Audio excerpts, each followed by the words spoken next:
Cockroach जनता party ने आज अपना प्रदर्शन किया, बड़ा अच्छा किया। जनतांत्रिक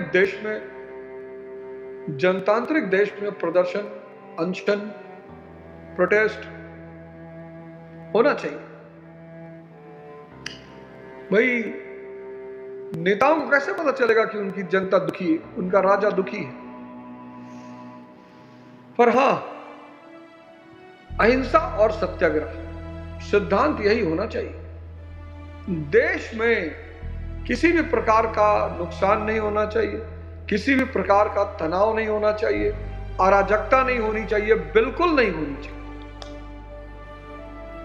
आपको हक है अपने प्रतिनिधि का इस्तीफा मांगने का, क्योंकि आपने ही उन्हें चुना है, आपको बिल्कुल हक है। लेकिन अराजकता मत करिएगा, एकदम मत करिएगा। शांतिपूर्ण अनशन करिए, भजन गाइए, ईश्वर अल्लाह तेरे नाम सबको सम्मति दे भगवान।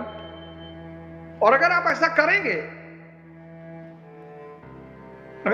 करेंगे तो आप पूरी दुनिया में चर्चा का विषय बन जाएंगे। पूरा वैश्विक सपोर्ट आपको मिलने लगेगा कि अरे ये तो बच्चे, ये तो लड़के इतने प्यार पूर्वक, सम्मान पूर्वक। भाई आप किसी घर के दरवाजे पर खड़े हैं और आप कह रहे हैं भगवान इस घर का हर आदमी प्रधानमंत्री हो जाए, और घर के अंदर से किसी ने आपको पत्थर मार दिया, तो पड़ोसी भी उसी को गाली देंगे कि अबे नहीं देना था, मत देते, पत्थर काहे मारे। तो आप अनशन करो, पर अहिंसा और सत्याग्रह के सिद्धांत। देश में अराजकता नहीं होनी चाहिए। दुष्टों में असीम बल होता है, बुराई में इतनी ताकत होती है। मैं बता तो रहा हूं, देख रहा हूं खान सर को पिछले 2 दिन से, दुखी भी हूं कि शिक्षक आपस में लड़ रहे हैं, अपना ही विनाश कर रहे हैं। दुखी हूं। हालांकि मैं जब फंसता हूं तो मेरा कोई मदद नहीं करता, मेरे पक्ष में कोई बोलता नहीं, लेकिन मेरे में और सब में तो अंतर रहेगा ही ना। मैं अगर ट्रॉल होता हूं, मैं अगर कहीं फंसता हूं, तो मेरे पक्ष में कोई नहीं बोलेगा। लेकिन मुझे बड़ा दुख हो रहा है। मैं रोशन आनंद जी को भी जानता हूं, उनके कुछ स्टूडेंट मुझसे कनेक्टेड है, अच्छे टीचर हैं। मैं खान को भी जानता हूं बहुत व्यक्तिगत, 1-2 बार 3 बार हमारी कार्यक्रमों में मुलाकात भी है। खान को एक बात समझना चाहिए था कि तुम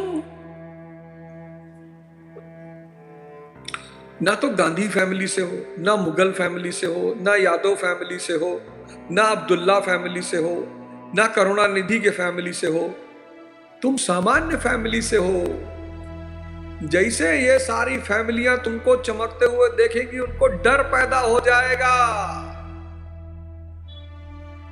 कि अबे ये तो टीचरी की आड़ में कहीं और शॉट मार रहा है, ये तो मसीहा बन रहा है। 29 में कहीं ये बाजी न मार ले। मुझे जब कैसरगंज से टिकट मिलने की बात उठी, जब चर्चा चली कि अवध ओझा को सांसद का टिकट मिल रहा है कैसरगंज से, तो बड़ी अजीब घटनाएं घटी। पत्रकार मेरे गांव पहुंच गए, बड़े सारे पत्रकार मेरे गांव पहुंच गए। जब मैंने देखा अपने गांव वालों का वीडियो में, बड़ा आश्चर्य हुआ। उसमें हमारा एक भाई है हमारे, मतलब मैंने पैर छूने के सिवा, भैया कहने के सिवा उनको कुछ कहा ही नहीं आज तक। वो मेरे बारे में उल्टा सीधा बोल रहे थे।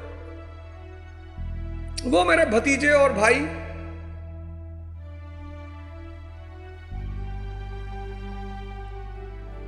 तब मुझे तुरंत क्लिक किया कि भाई इलेक्शन आ गया।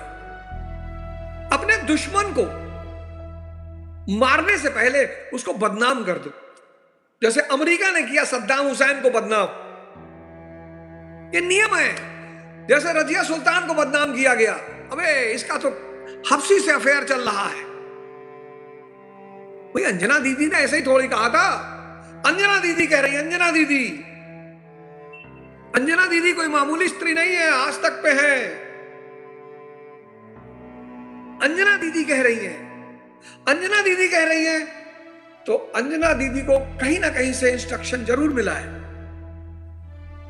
अंजना दीदी खुद से क्यों कहेंगी, जब बाली ने सुग्रीव को मारा पटक पटक कर,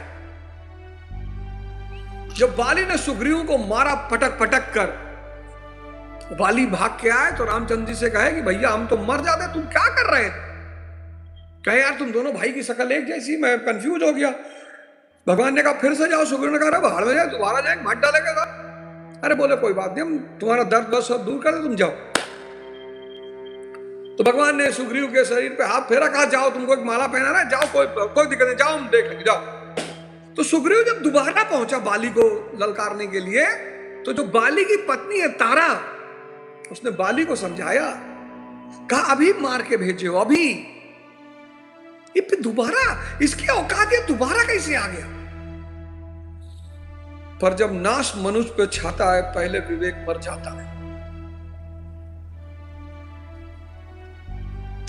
मेरे कई शिक्षक मित्रों ने मुझे मैसेज किया, ओझा सर आप भी कुछ बोलिए। मैंने कहा तुम लोग बोल लिए ना, हमको थोड़े कह रही है, जिसको कह रही है वो बोले। समझना है, ये कोचिंग वोचिंग का मामला नहीं है। एक सामान्य परिवार का व्यक्ति बड़े बड़े सपने देख रहा है, और उसके वो सपने वो पुराने जो भूपति हैं, पुराने मठाधीश हैं, वो डिकोड कर रहे हैं, वो समझ रहे हैं कि कहां जा रहा है। खान की स्थिति मीर कासिम की हो गई। पकड़ लिया अंग्रेजों ने कि बेटा तुम्हारा जो महत्वाकांक्षा, तुम्हारी जो सपना है, वो हमको समझ में आ रहा है बेटा। हालांकि मेरी हार्दिक इच्छा है, इस देश में जब भी कोई सामान्य परिवार का व्यक्ति उभरने की कोशिश करेगा, उसको दबा दिया जाएगा, और बहुत बुरी तरह। मैंने कहा ना, ऐसा नहीं कोई एक आदमी पीछे पड़ा होगा, जितने पुराने मठाधीश हैं सबको लगा होगा कि भैया एक हो जाओ, नहीं तो खत्म कर देगा ये।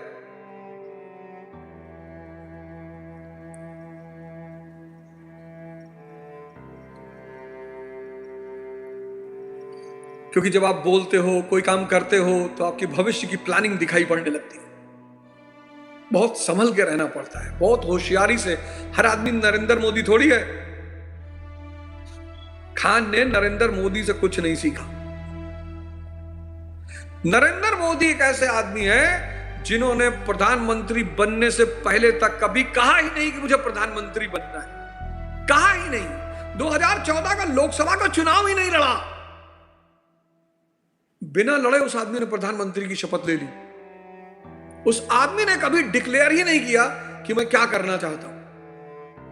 वो आदमी को अगर आप उसका चेहरा देखो, मुख्यमंत्री बनने से पहले उनकी आप फोटो देखो, उनका आप बिहेवियर देखो, एड़ा बन के रहते थे वो। नरेंद्र मोदी शुद्ध अगर आप उनको देखो अगर उनको उनकी फोटो देखो, एक फोटो है उनकी गुजरात में शायद किसी का शपथ समारोह चल रहा है, वहां वो बैठे हुए बेचारे एकदम दबे कुचले बैठे हुए। मैं उनकी इस कला को सलाम करता हूं। उनको पता था कि अगर मैंने अपनी भावना को व्यक्त किया तो मैं बुरी तरह कुचल दिया जाऊंगा। कि तुलना किससे की है? अब मन का नेचर देखो, मन को बुराई सुनने में बड़ा मजा आता है। मन का जो असली भोजन है, जैसे रामचरितमानस घर में पढ़ने लगो, बहुत लोगों को नींद आ जाएगी। और जैसे तुमने कहा कि वो मनकापुर वाले फूफा जो है बहुत दुष्ट है, बड़ी वाली मौसी के लिए गिफ्ट उफ्ट भेजते रहते, 4-5 लोग तुरंत एक्टिव हो गए। हाँ हाँ हाँ, क्या कह रहे थे? बुराई जो है वो तुरंत व्यक्ति को जिंदा कर देती, तुरंत। तुलसीदास जी ने इसी खल मन की प्रवृत्ति, ये जो दुष्टों की बात कर रहे हैं वो सिर्फ बाहर के दुष्टों की बात नहीं कर रहे हैं, मन की प्रवृत्ति की भी बात कर रहे हैं। बुराई करो, रात भर जागते रहोगे। 5 लोग बुराई करने बैठ जाओ, रात भर जागते रहोगे, नींद ही नहीं आएगी, इतनी ताकत है बुराई में। और सत्संग करो, राम की बात करो, कृष्ण की बात करो, हजरत ईसा की बात करो, हजरत मोहम्मद की बात करो, 5 मिनट में सो जाओगे। ये बता रहे, 1000 कान है उसके, सहस्त्रबाहु है वो, राहु है, केतु है। लिखिए आप यहां पे कि कल सिर्फ मन की प्रवृत्ति की भी चर्चा है, और उसकी तुलना किससे की? राहु से, केतु से। आपकी चमक को ढक देगा वो। पृथ्वीराज ने 10,000 कान मांगे थे भगवान से प्रजा की भलाई सुनने के लिए। कहते ऐसे खल हैं, बाहर के भी दुष्ट और ये मन भी। मैंने कहा ना, इसको इतना रस मिलता है बुराई सुनने में, बहुत। और बुराई सबकी होती है, और कमजोर आदमी की बुराई करो तो मजा नहीं आता। बुराई हमेशा ताकतवर आदमी की। खुद भी तबाह हो जाते, ये लोग खुद भी तबाह हो जाते, खुद भी, ये सब खुद भी तबाह हो जाते हैं। क्या हाल हुआ दुर्योधन का? पूरा खानदान खत्म हो गया। क्या हाल हुआ रावण का? पूरा खानदान खत्म हो गया। तभी तो जब मंदोदरी अंतिम में पहुंचती है रावण के पास और कहती है कि देखो तुम्हारा बेटा मारा गया, तुम्हारा भाई मारा गया, सब मारे गए, अब तुम तो कम से कम राम को जाके हाथ जोड़ लो। अरे उसने कहा कैसी बातें कर रही तू? इतिहास कहेगा कि पूरे परिवार को मरवा के रावण ने माफी मांग ली। कितना कितना डरा हुआ आदमी रहा होगा, कितना मरा हुआ आदमी रहा होगा। मुझे इतिहास में गाली नहीं सुनना है। और सही बात थी भाई, तुमने अपने भाई को मरवा दिया, बेटे को मरवा दिया, और तुम लास्ट में माफी मांग के फिर राज करोगे।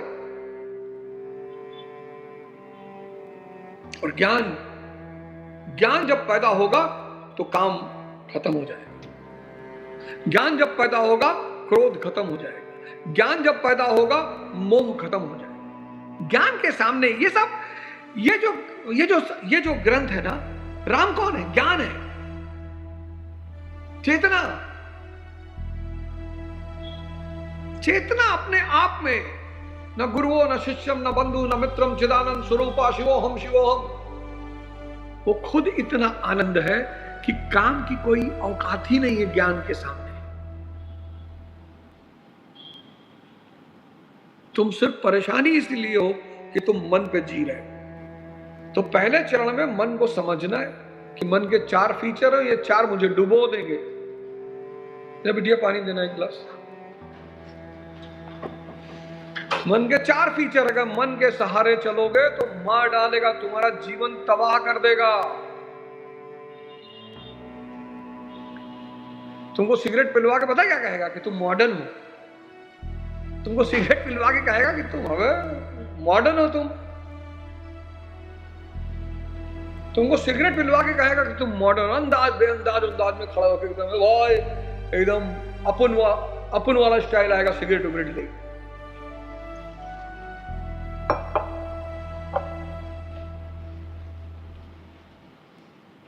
अंधा है मन। नशा करवाएगा, हस्तमैथुन करवाएगा, दिन भर पड़ा रखेगा, प्लान खूब बनवाएगा, खूब प्लान, ये करना वो करना, 500 दंड बैठक मारना, 20 घंटे पढ़ना है। करने कुछ नहीं देगा, करने कुछ नहीं देगा। मन की प्रवृत्ति को देखो, नशा करवाएगा, हस्तमैथुन करवाएगा, पॉर्न दिखवाएगा, और सब तुम्ही से करवाएगा। और तुम्हारे अंदर है शरीर में,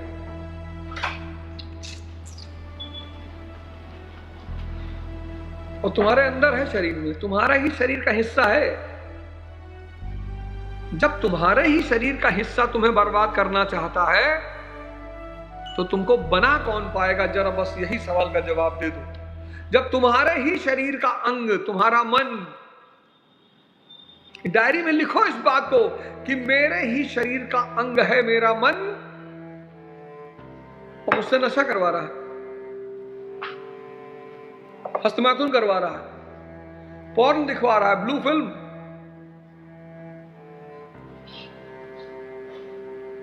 दिन भर लिटाए हुए, 6 घंटा चाय की दुकान में बैठा है, 2 दिन लगातार सीरीज दिखा रहा है,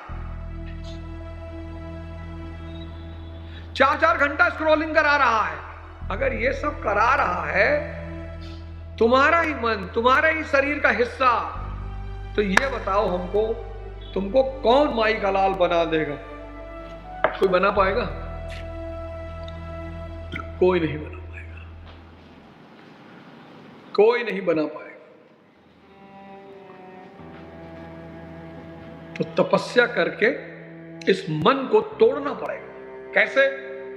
आंख बंद करिए, आंख बंद करिए, मैं आपको बताता हूं कैसे। आंख बंद करिए, शरीर ढीला छोड़ दीजिए और सांसों को देखना शुरू करिए। आंख बंद, शरीर ढीला, सांसों पे ध्यान। 10 मिनट करेंगे। आंख बंद, हो सके तो आंख पे पट्टी बांध लीजिए या लाइट बंद कर दीजिए। अंधेरे में स्व का एहसास थोड़ा जल्दी होता है। आंख बंद, शरीर ढीला, सांसों पे ध्यान। सांस को देखने की कोशिश, बदलिए मत, चलाइए मत, नेता मत बनिए। अपने आप चल रही है, उसको चलने दीजिए, उसको छेड़िए मत देखिए। 2 चीज है जो आपके बस में नहीं, एक सांस, एक नींद। कुछ मत करिए, बस उसको देखने की कोशिश करिए। श्वास आ रही है, श्वास जा रही है। अब चूंकि आपने कभी उसे देखा ही नहीं, अब आप सोचते हैं आज ही दिखाई पड़ जाएगी, तो ऐसा संभव नहीं है। लेकिन आप प्रयास करेंगे तो आगे तुलसीदास जी ने यही रामचरितमानस में कहा है कि अगर आप गुस्से में भी नाम जप कर लेंगे, गुस्से में भी, तो भी असर तो आपको मिलेगा ही मिलेगा। देखिए, आपने आंख बंद कर लिया, कैसे मन आपका तड़प रहा है। देखिए कैसे विचारों की बम्बार्डमेंट। अपने मन को जरा देखिए, फर्जी परेशान है। 40 घंटा आंख खोल के बैठिए, कोई दिक्कत नहीं। या आपको 10 मिनट आंख बंद करके नहीं बैठने दे रहा, 10 मिनट। और जब आप ध्यान शुरू करेंगे, यानी समुद्र मंथन, तो सबसे पहले विष निकलेगा, बचिएगा, घबराइए मत। जो इसके अंदर दबा है वो सब निकलेगा। जब भी जीवन में अंधेरा होगा तो सिर्फ आंतरिक शक्ति आपको काम आएगी, बस। आप उजाले में शमशान घाट जाइए, आपको डर नहीं लगेगा, क्योंकि बहुत लोग दिखाई पड़ेंगे। आप उजाले में कब्रिस्तान जाइए, आपको डर नहीं लगेगा। आप रात में जाइए, रात में कोई दिखाई नहीं पड़ेगा, आप अकेले। और जब आप अंधेरे से गुजरते हैं, यानी संघर्ष के दिनों में आप होते हैं, और आंतरिक शक्ति अगर आपके पास नहीं है, तो आप मारे जाएंगे। आपका जीवन, आपका परिवार, सब कुछ तबाह हो जाएगा, सब कुछ। और आज हो रहा है लोगों का, आज लोगों का हो रहा है। कोई पत्नी को मार दे रहा है, कोई पति को मार दे रहा है, छोटे छोटे बच्चे हैं। पति ने पत्नी की हत्या कर दी तो पति जेल चला गया। अब बच्चे आया बनेंगे, मजदूर बनेंगे। कोई पालेगा? कोई किसी के बच्चों को पालेगा? मजदूरी कराएगा उन बच्चों से। जैसे ही आप सांस से जुड़ेंगे, जानते क्या होगा? विचार शून्यता पैदा होगी। और जैसे ही विचार शून्यता पैदा होगी, आप अंदर के राम से जुड़ जाएंगे, चेतना से जुड़ जाएंगे। और जैसे ही आप अंदर के राम और चेतना से जुड़ेंगे, तुरंत विवेक पैदा होना। क्योंकि चेतना विवेक का लक्षण है, विवेक चेतना का लक्षण है। तो विवेक पैदा हो जाएगा, करुणा पैदा हो जाएगी, आनंद पैदा हो जाएगा, स्पष्टता, होश पैदा हो जाएगा। बस यहीं से जीवन बदलना शुरू हो जाए। शरीर, सांस ही जीवन है। सांस खत्म, जीवन खत्म, शरीर मिट्टी हो जाएगा। जैसे ही सांस शरीर को छोड़ेगी, वैसे ही शरीर, जब आदमी की मृत्यु होती है तो शरीर, सांस छूटने लगती है। तो जब सांस छूटने लगती है तो पहली बार उसे अपनी सांस दिखाई पड़ती है। तब उसे लगता है कि अरे बाप, असली खजाना तो ये सांसें थी। तो वो उस सांस को पकड़ने की कोशिश करता है। यही छटपटाहट है मृत्यु के समय। वो जो मृत्यु के समय व्यक्ति छटपटाता है, वो इसीलिए छटपटाता है। उसे कोई पीड़ा उड़ा नहीं होती, उसे पहली बार सांस दिखाई पड़ती है। और जब पहली बार सांस दिखाई पड़ती है तो छटपटाता है वो उसको पकड़ने की। और जैसे ही छटपटाता है, पर तब तक समय खत्म हो चुका होता है। सांसों की माला से सुमिरू मैं पी का नाम, इसी को बुद्ध ने विपासना कहा, आनापानसति। सेम चीज बुद्ध ने, कृष्ण ने। तो मन है बाली, सांस है हनुमान जी, और चेतना है राम। तो अगर मन रूपी बाली को मारना चाहते हो तो श्वास रूपी हनुमान जी को पकड़ना शुरू करो, और जैसे ही श्वास रूपी हनुमान जी को पकड़ना शुरू करोगे, वह और तुम्हारे विचार खत्म होने शुरू होंगे, मिटने शुरू होंगे, गिरने शुरू होंगे। और जैसे जैसे विचार शून्यता आएगी, तुम अंदर की चेतना से जुड़ना शुरू हो जाओगे। और जहां तुम राम से जुड़े, राम से बड़ा राम के दासा।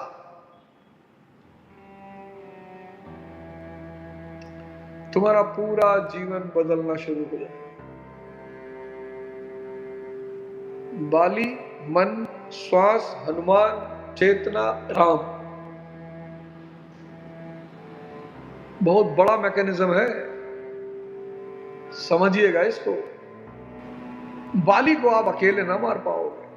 अकेले जैसे बाली के पास पहुंचोगे, आदि शक्ति खींच लेगा, पटक देगा, आपको कुछ नहीं करने देगा। मजा आए।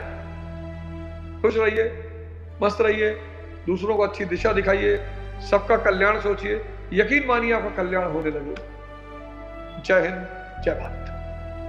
यदि आप चाहते हैं इसी तरह वीडियो मिलता रहे, ग्लोबल पाथ चैनल को सब्सक्राइब करना नहीं भूलें।